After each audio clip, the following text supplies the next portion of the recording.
Welcome to my house. Welcome to the Structure Talk podcast, a production of Structure Tech Home Inspections. My name is Ruben Saltzman. I'm your host, alongside building science geek Tessa Murray. We help home inspectors up their game through education, and we help homeowners to be better stewards of their houses. We've been keeping it real on this podcast since 2019, and we are also the #1 home inspection podcast in the world, according to my mom. Welcome to the show, Tessa. Fantastic to see you as always.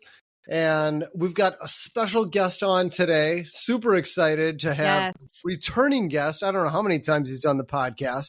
I think it's been a couple, but I think just once. Let us ask him. It's not enough. Well, we've got Scott Dorn with BOGO Pest Control. Greatest name in the world. BOGO is buy one, get one. And they do it. Well, I'll let him talk about it. But I have emulated a lot of his business just based on his business name and what it means to them. But Scott, welcome to the show. Good to see you again, my friend. Oh, it's super good to see you both. And me too. I wanted to start off by not hijacking the program, but I want to say something about you, Ruben. And I would say this, I don't like to get woo-woo or weird, but I do believe in the Bible. I do believe in God. And in the Bible, it says that we should give honor to where honor is due. Okay. So that's Amen. What I want to say that to something about you, Ruben, that, I've gotten to know you. I don't even know exactly what year I met you, but it's been several years that I've done business with people that you've done business with. I've done services for customers that we both have shared as customers. I've seen how you have grown your business, how you've treated your employees. I have a really good friend that works for you that has worked for you for years, Scott Maley. Fantastic human being.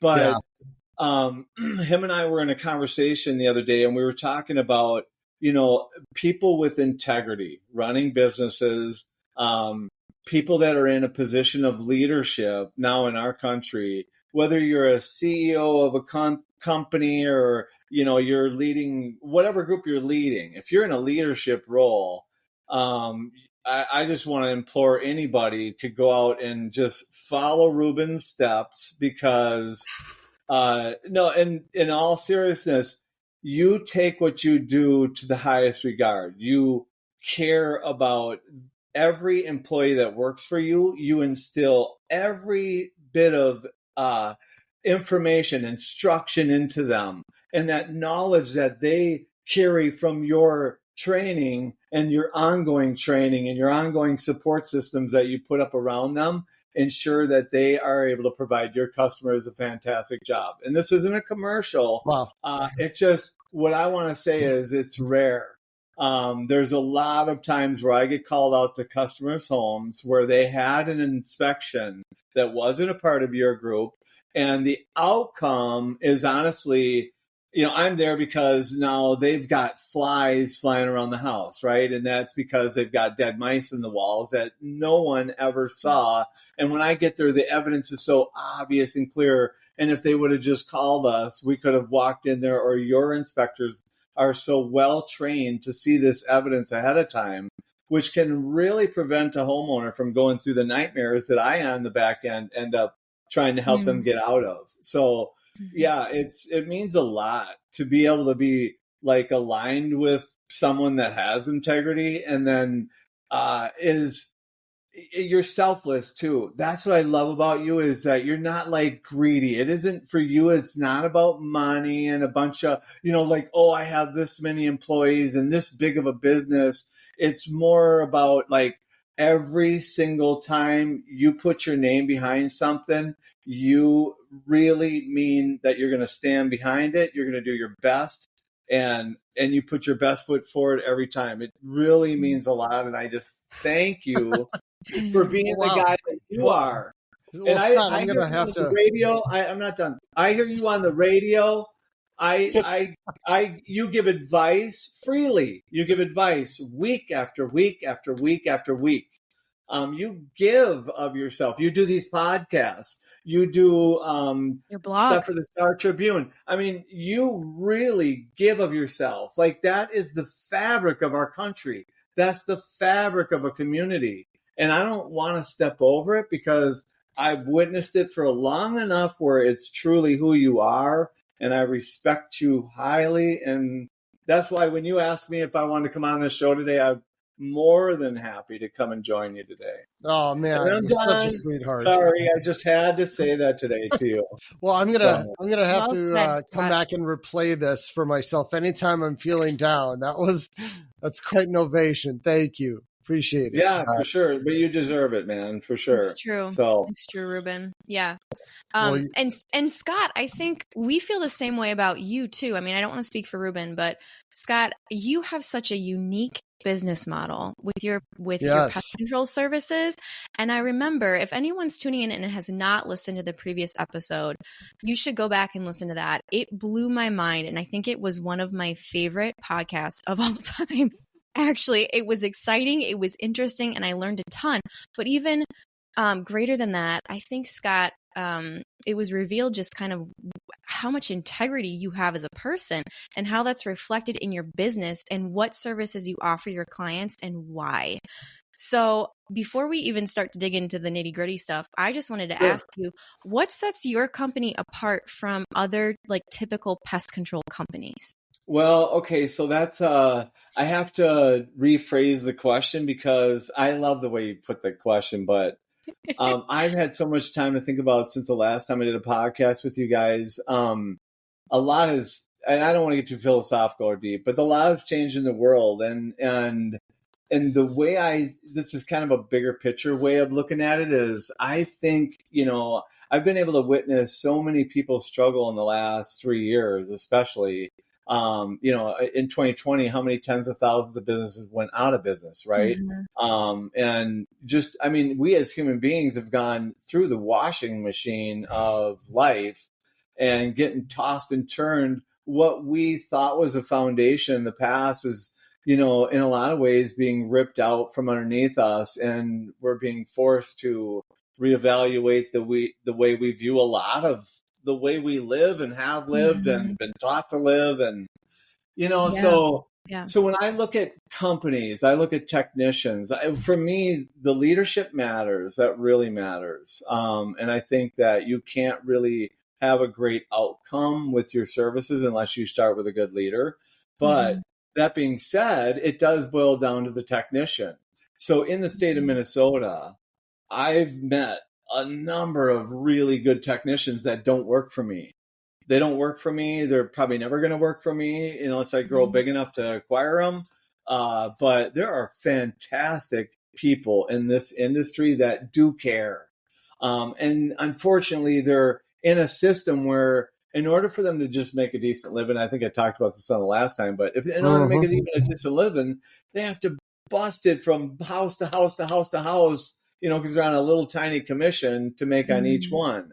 So that's depending on how the leader structures it, it's going to depend on how the employee's motivated to serve. But you still have people that even in those systems, they'll go out and get their own products on their own time. They're doing their own research, so they care. And so I can't say like, as a whole, pest control companies, I have to say, individually, there's a ton of good ones, but the best advice I'd give for somebody searching for a company is pay attention to the outcomes.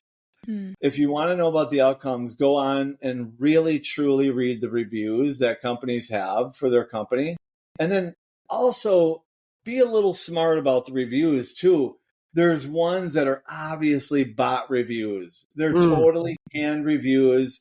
I can hire a company called Podium right now, or there's a number of companies that I can hire, and they can hound my customers for reviews, and I could have hundreds and hundreds and hundreds of reviews, right?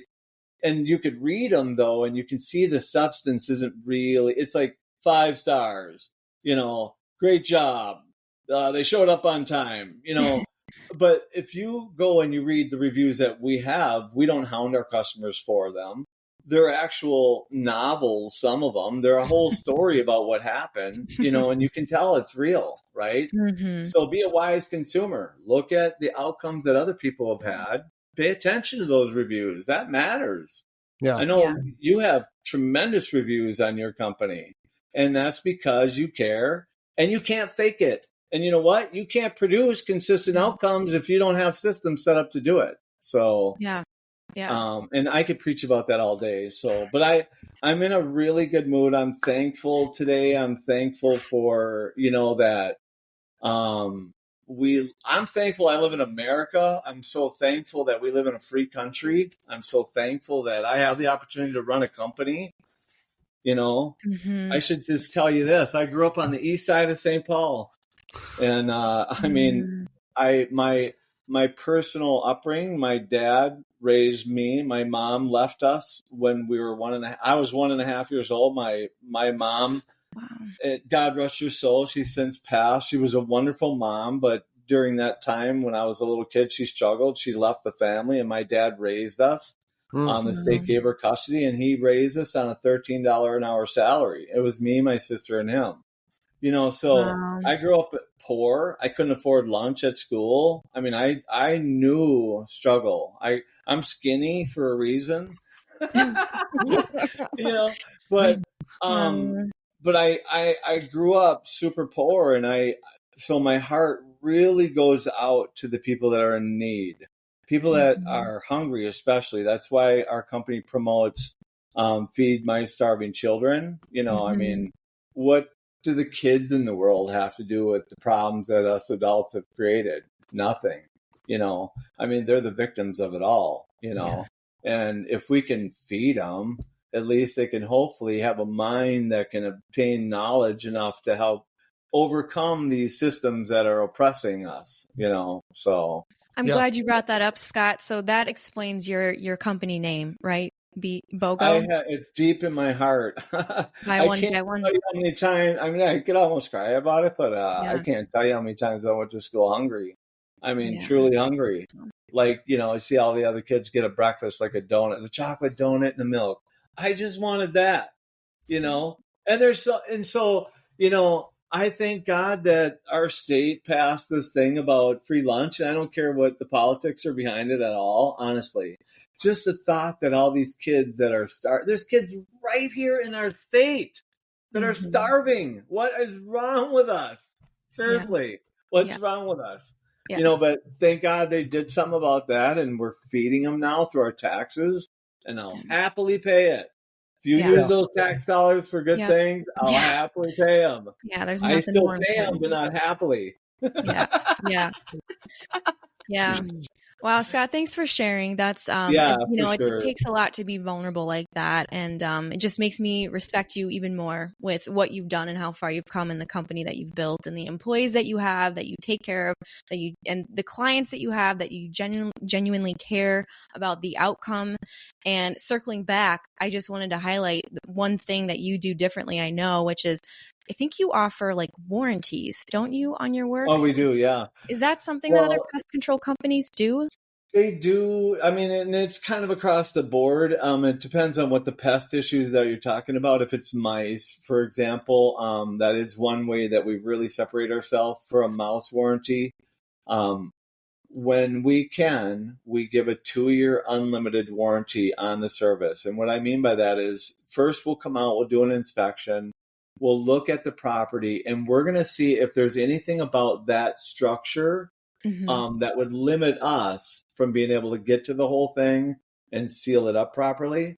Sometimes we're working with rotten siding, right. And I can only patch the rotten siding to a certain point, right, before it has to be literally replaced. Yeah. So we have our limitations decks too, maybe like decks that are low to the ground. Decks are a big deal. Decks, they can be high, low, on the ground. They can be attached to the house, a little bit away from the house.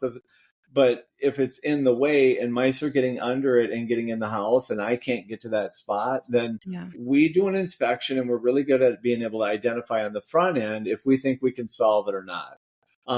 If we can't solve it because of a limitation, we, of course, try to surpass that limitation. Like we have a couple handymen that we'll refer a customer to that can remove the deck boards to give us access to that window that's under there that the mice are crawling in through a rotten wooden frame. But in every situation, we try to give a 2-year warranty with a no limit. And then I'd say how that differs from our competition is really if the whole motivation, it seems like the way companies are structured in my industry is that whatever pest issue you have, that's going to be the introduction for them to get you into a year-round plan. Some homes benefit from a year-round plan, and it depends on what the plan is too. I mean, and the type of pest. So what I mean by some homes benefit, I'm kind of jumping around here, but on a plan like for an insect, if you have a home that's in an environment where you're going to consistently get spiders, right? Because you're next to a lake or in the woods.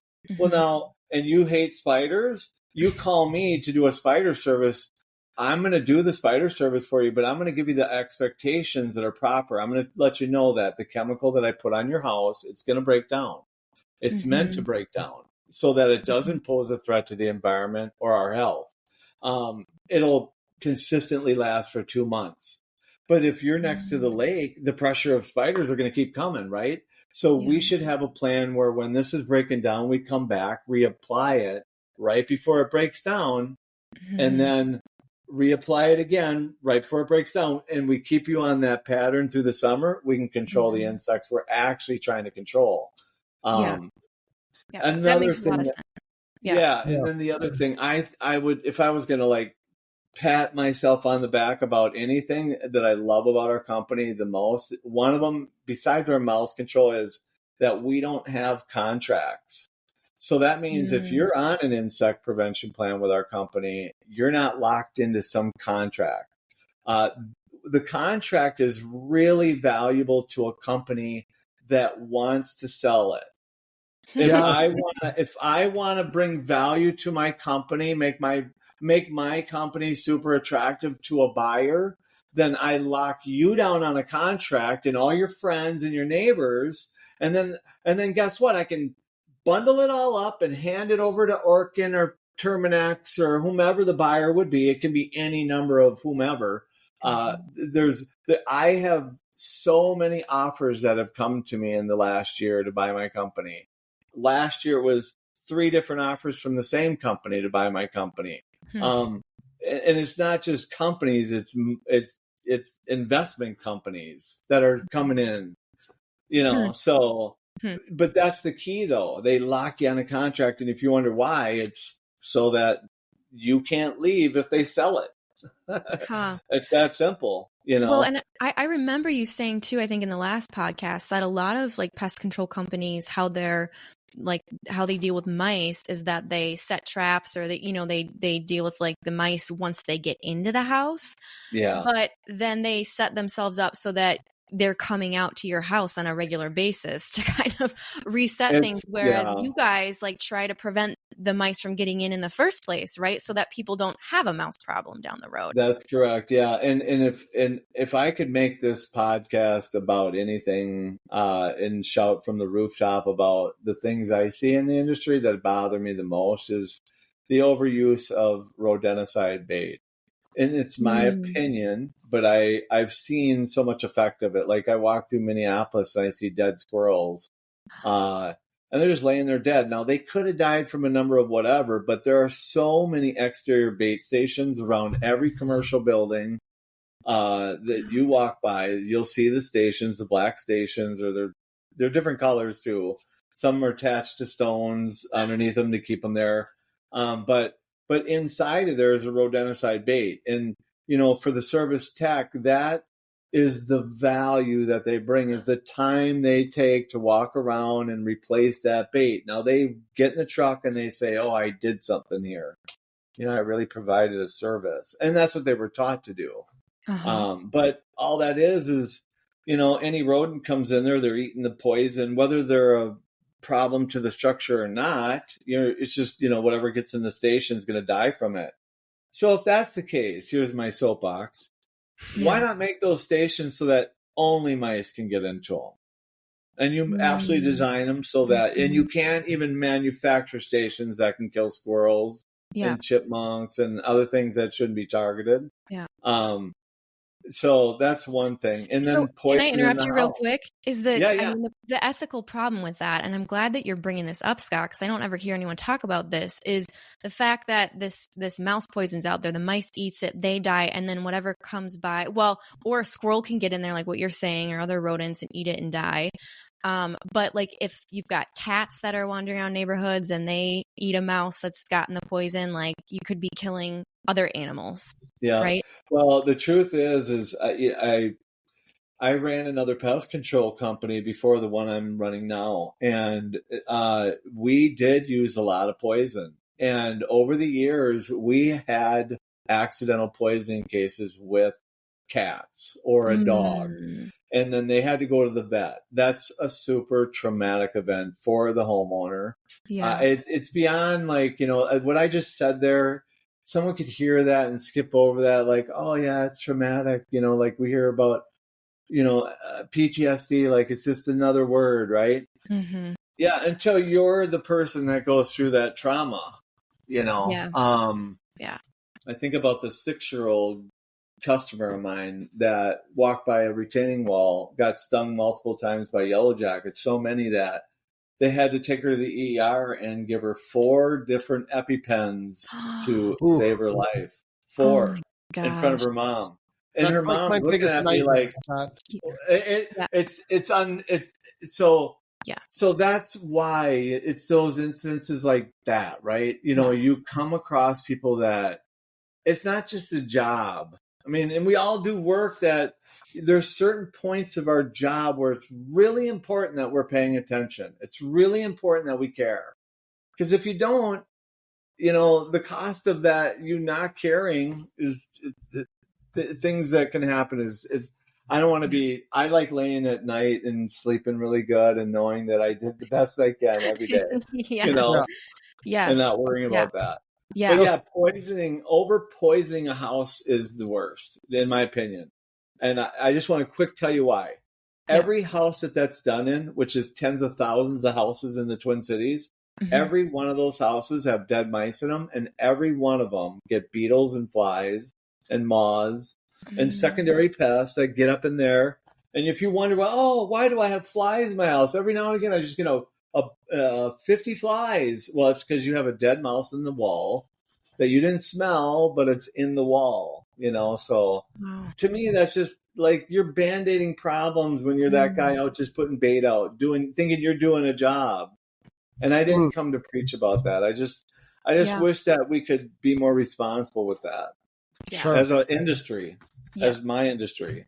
So yeah, and for anyone who hasn't listened to Scott's first podcast with us, we will put a link to that in the show notes because we kind of do a deep dive into all those different things that Scott does to get rid of mice.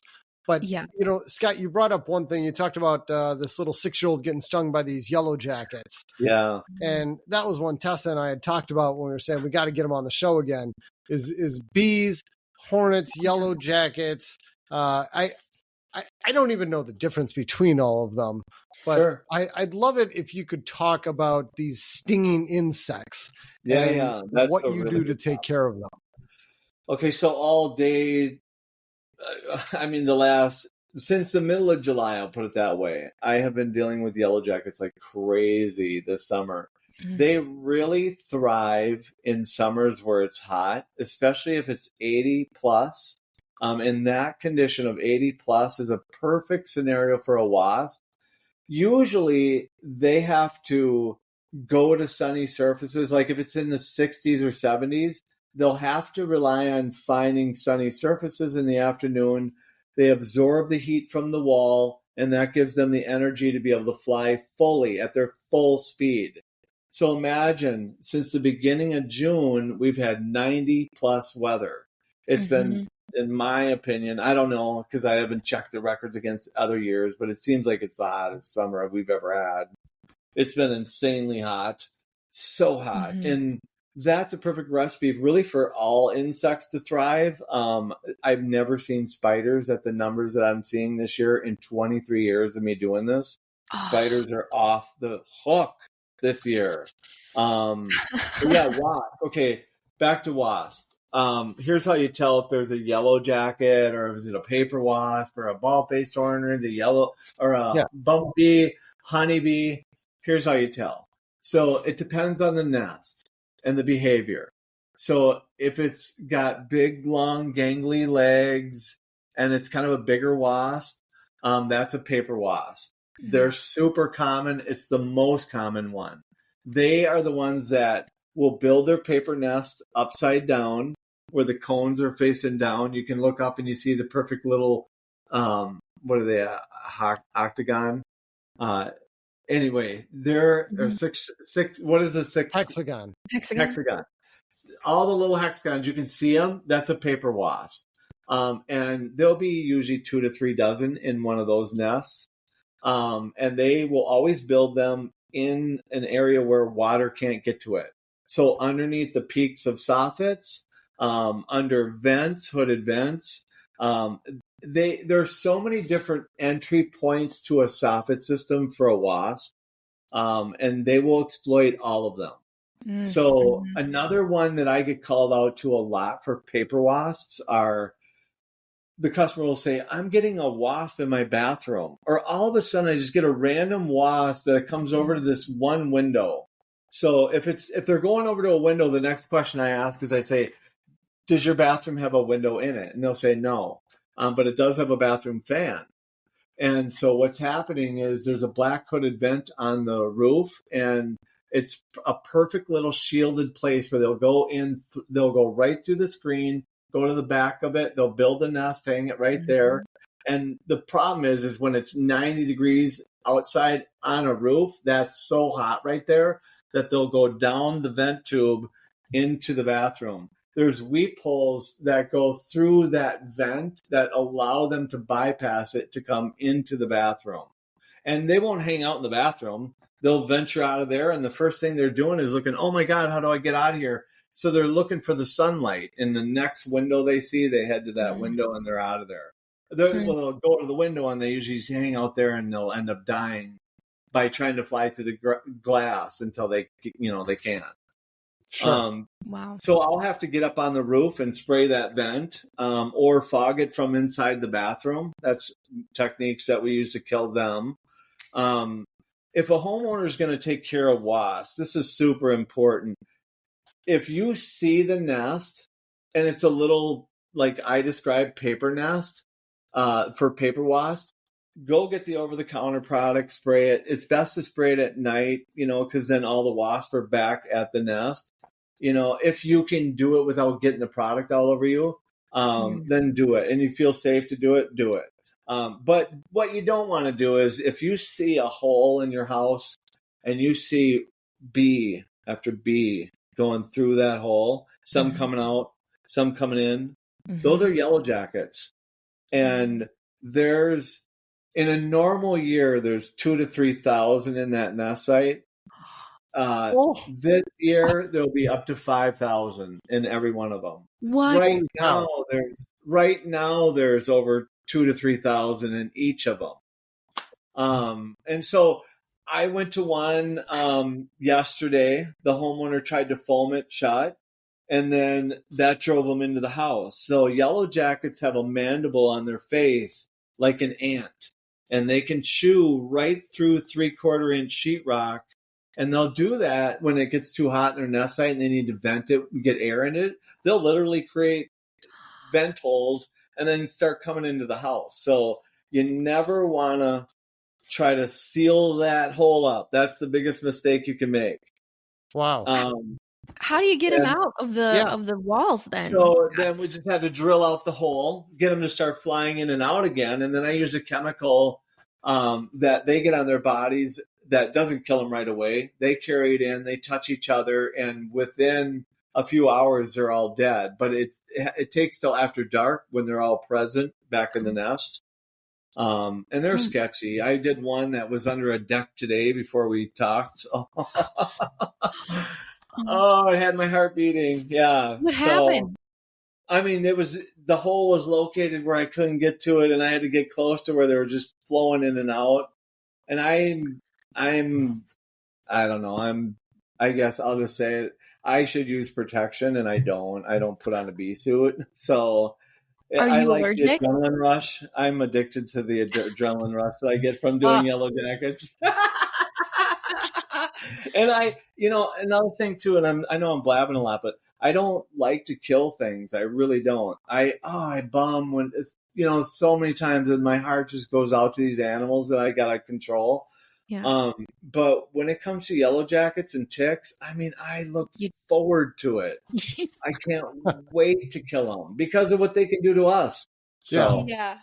Yeah. Now, anyway. what about the ground wasps? What about those Well, guys?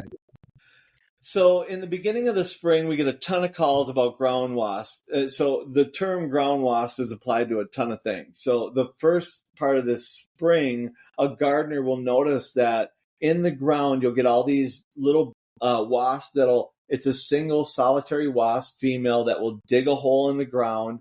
She'll lay her egg. She actually goes and gets an insect, she anesthetizes it, puts it in the hole, caps it off with dirt, and then abandons it. And it's a behavior that they do. Another wasp that does it is a huge wasp called a pseudo wasp or a cicada killer. These things scare you because they're huge. They're like a hummingbird. And I saw a lot of those this summer. yes, Yeah. they're big time, and they love boulder walls. They love sidewalks with sand under them. And the female will dig it all out. You'll see this pile of dirt. I mean, these wasps are incredible, but they're very focused on what they're doing, and they're not protective of their nest at all. So they're not a threat to us.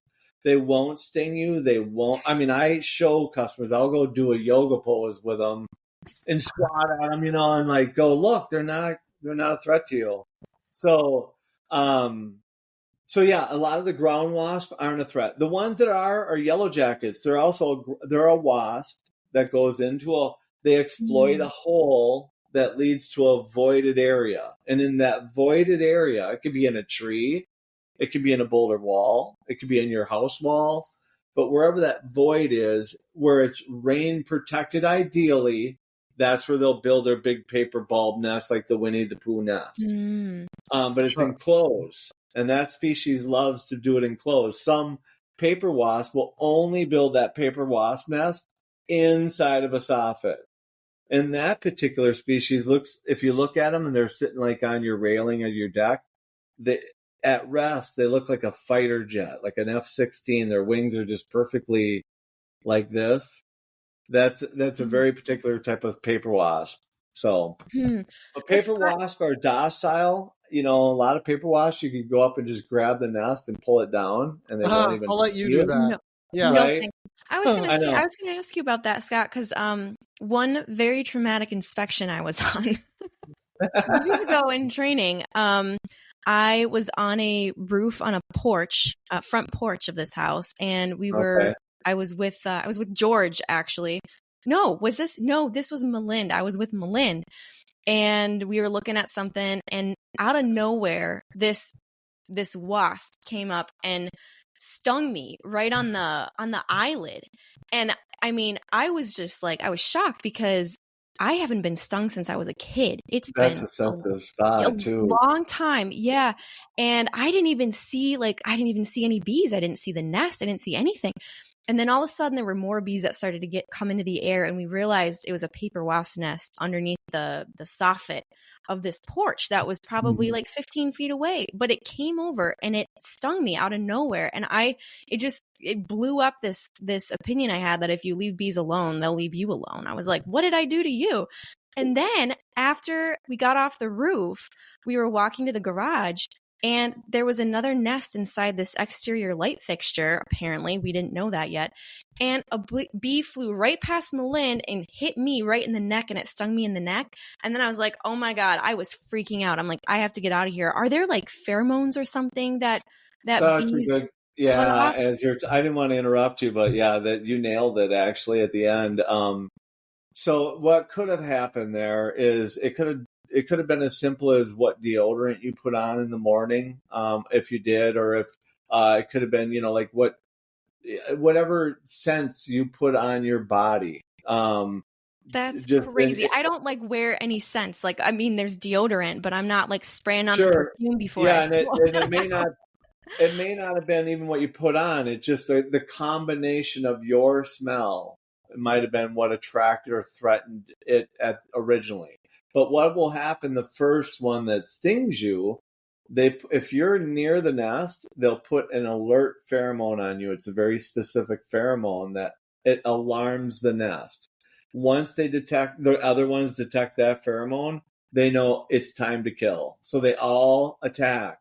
So you got stung, you had the pheromone, or it was on your eyelid. Yeah. You had the pheromone on you, now you're walking by another nest and they detect that. Oh my And gosh. it'll alarm you. That's why when you get stung, you need to get out of the area. It's super important.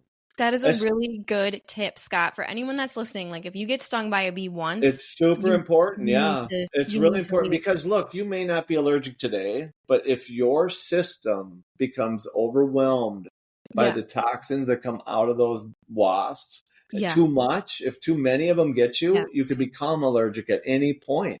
Yeah. You could have been fine yesterday and tomorrow you're allergic. It's literally like that. We don't know when we're going to react to it. Right. Well, luckily, I mean, I went and I got some antihistamines from like a Walgreens or something, and my eye started swelling immediately, and it got to the point where I showed up at my second inspection and like I couldn't even see. And I remember George said, you need to go take a little Benadryl nap. Like, go home, like get out of here, take care of yourself. Yeah, and my eye was swollen shut for a week, Scott. I ended up like finding out that I do have an allergy, and so I had to go to the doctor and get some steroids before I could go back. You can have a topical allergy, and there's different levels of allergy, and I'm not a professional with this. I'm giving you like the follow-ups from all these different experiences with people that have shared their experiences with me. Like I had a lady recently, and I would never give a customer's name away or anything, but she was like, she shared with, and I'm just gonna be graphic. She said, I got stung in the boob. And that would, and I got stung as a kid in my inner thigh, upper inner thigh. Like there's sensitive parts of our body that you can get stung on. And I think it's worse, especially if it's near an artery, and your reaction to it too can affect, like you get really hyper and that can kick in the poison. So it is really important, if you can, to stay calm. If you're allergic, you definitely go seek help immediately. And the swelling is the big deal, but where it's really crucial is when it starts to swell around your throat. That's when you have to, you got to seek help now if that happens. It's one thing to have a topical swelling. A number of customers recently, I got stung in the leg and it just swelled up like crazy. Or I got stung in the arm and it swelled up like crazy. That it just depends. That can happen. And I heard that one type of wasp doesn't deliver the same injection that another species of wasp will give you. So you could be allergic supposedly to one and not the other. I wouldn't try to test that theory, but no. Yeah, it's a big deal though. It's a big deal. I feel for anybody that's allergic. I used to laugh at Ruben when he would warn me in training, like, you have this whole like bee precaution list that you follow, Ruben, when we're inspecting a house, like stay away from this. Don't stick your hand in this. Look under this first. It's super true. Yeah. And I was always like, it's fine, and then, no. And then after that inspection, I was freaked out. Okay. So a couple weeks ago, I remember that. New respect for him after that. Definitely. Totally. Yeah. A couple weeks ago, and I'm a seasoned tech, right? With the mindset of these yellow jackets could be anywhere, but I forgot. I wasn't thinking. I went and I was servicing the exterior of this house, and I knelt down next to the foundation. All of a sudden, kind of out of the corner of my eye, I heard a buzzing, and I saw this action going, and in a split second, I realized that I was in real trouble. I knelt right next to a yellow jacket nest, and they just started getting upset when I realized it, and they chased me. I ran all the way down the block. Oh my goodness! And I'll run them, and then I circled back and got my stuff and went and killed them. So, but yeah, I mean, you weren't there for Yellow Jackets originally, were you? You were there for something else? Yeah, it was totally unrelated. It was mice, but I'm right next to the foundation, but they were in the hostas right next to the foundation, and I realized it. Just kind of space cadet for a minute. I'm so hyper focused on what I'm doing. Yeah. And that's this is a tip for everybody. It's kind of interesting. I think it's fascinating. The first half of the summer, the Yellow Jackets, they'll establish a nest site. They'll get all their resources. They're building the nest. They're getting their members built up. And once they reach this certain threshold, and it usually in a normal weather year, it's the middle of July. Now this year it was so hot early that threshold got pushed up and happened a little earlier. And what happens is the wasp will literally switch their food source, and now they're starting to focus high energy food like sugar-based foods. They're looking for insects that have protein, and they're high energy, and they're now protecting the nest. The first half of the summer, they won't protect the nest. Second half, they are hyper-focused on protecting that nest. So you can set your clock to it. We start getting calls, people getting stung on a certain day, and then it's that day forward we get calls on wasps. Wow. And it just escalates. They'll get to a certain point, like right now, there's so many of them that they can exponentially build it. So they'll go from 3,000 to 5,000 in the next 8 weeks. Oh so, my God. That's they'll literally just explode in numbers. So, yeah. Anyway. I'm sure you have a lot of bee stories you could tell us with all the years you've been doing this. I just share one. You got on a roof, right? It's really dangerous to step off onto a roof. It's really dangerous, especially this time of year, because you have nowhere to go. You're trapped. Yeah. If you have an encounter with a hive, it can be life-threatening right away, just from you falling or becoming so startled you're not thinking. Yeah. So there was a technician at a previous company I used to work at. He had a backpack sprayer on. He walked up a ladder, stepped off onto a wood shake roof, fully onto the roof. Now he stepped onto another shake, and a yellow jacket nest was under that shake, and he got stung 22 times before he could get down the ladder. Ooh. Yeah. So, and had to go to the hospital, the whole thing. And I've had other techs at another company that became allergic from getting stung too many times, like I discussed earlier. That happens. So yeah. And something I will share for any home inspectors out there, more bee safety tips, is anytime you're taking your ladder and you're putting it up against the soffit or against a gutter or whatever, is to bang it a little. That's a great idea. Yes. Bangs when you're actually still on the ground, and sometimes you'll just see a big cloud appear where you're putting your ladder there, and you go, "Oh, well, that's not a good spot to access the roof.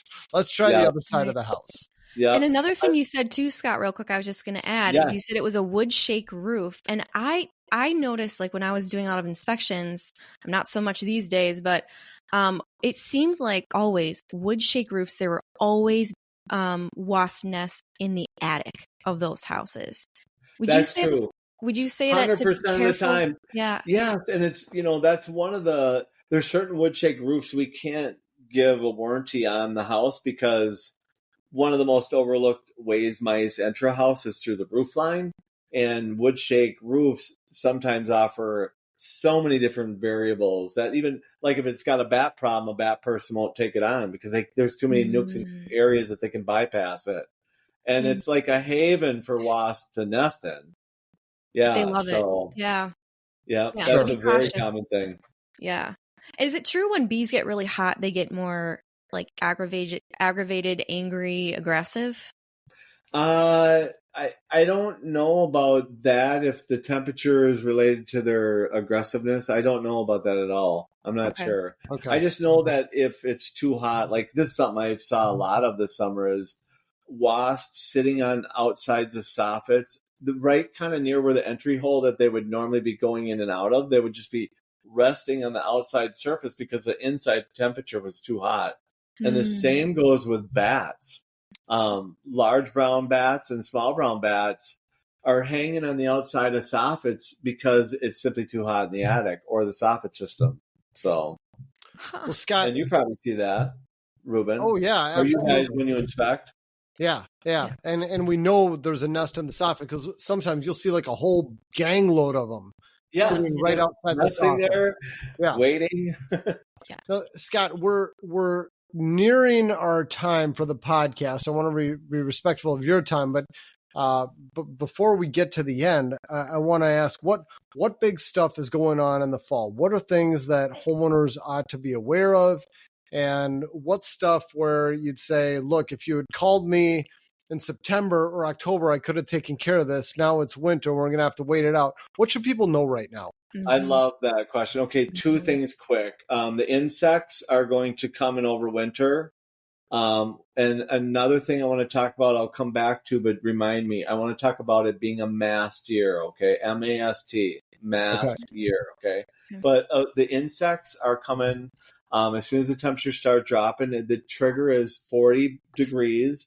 As soon as you see it's going to be 40 degrees or colder, everything in the insect world is going to want to come to your house to overwinter.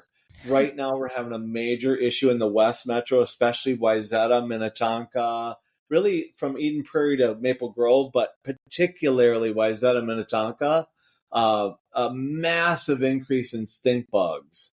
The brown marmorated stink bug. It's an invasive species from Asia. They have no predator.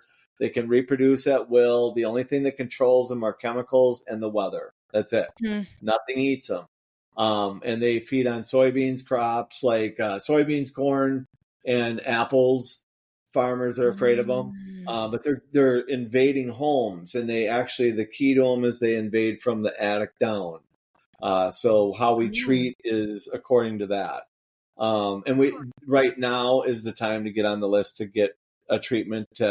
If you have an issue with box cellar bugs, Asian lady beetles, or stink bugs, those are three main overwintering pests that want to get in behind the siding so they can huddle together and basically make it through the winter in a hibernated state. And then they wake up and they reproduce and then they leave the house. Some of them linger way too long. So we put a treatment, though, on the exterior that lasts from now until winter, and anything that comes and touches it dies in a half hour. That's putting it really quickly in, in layman's terms.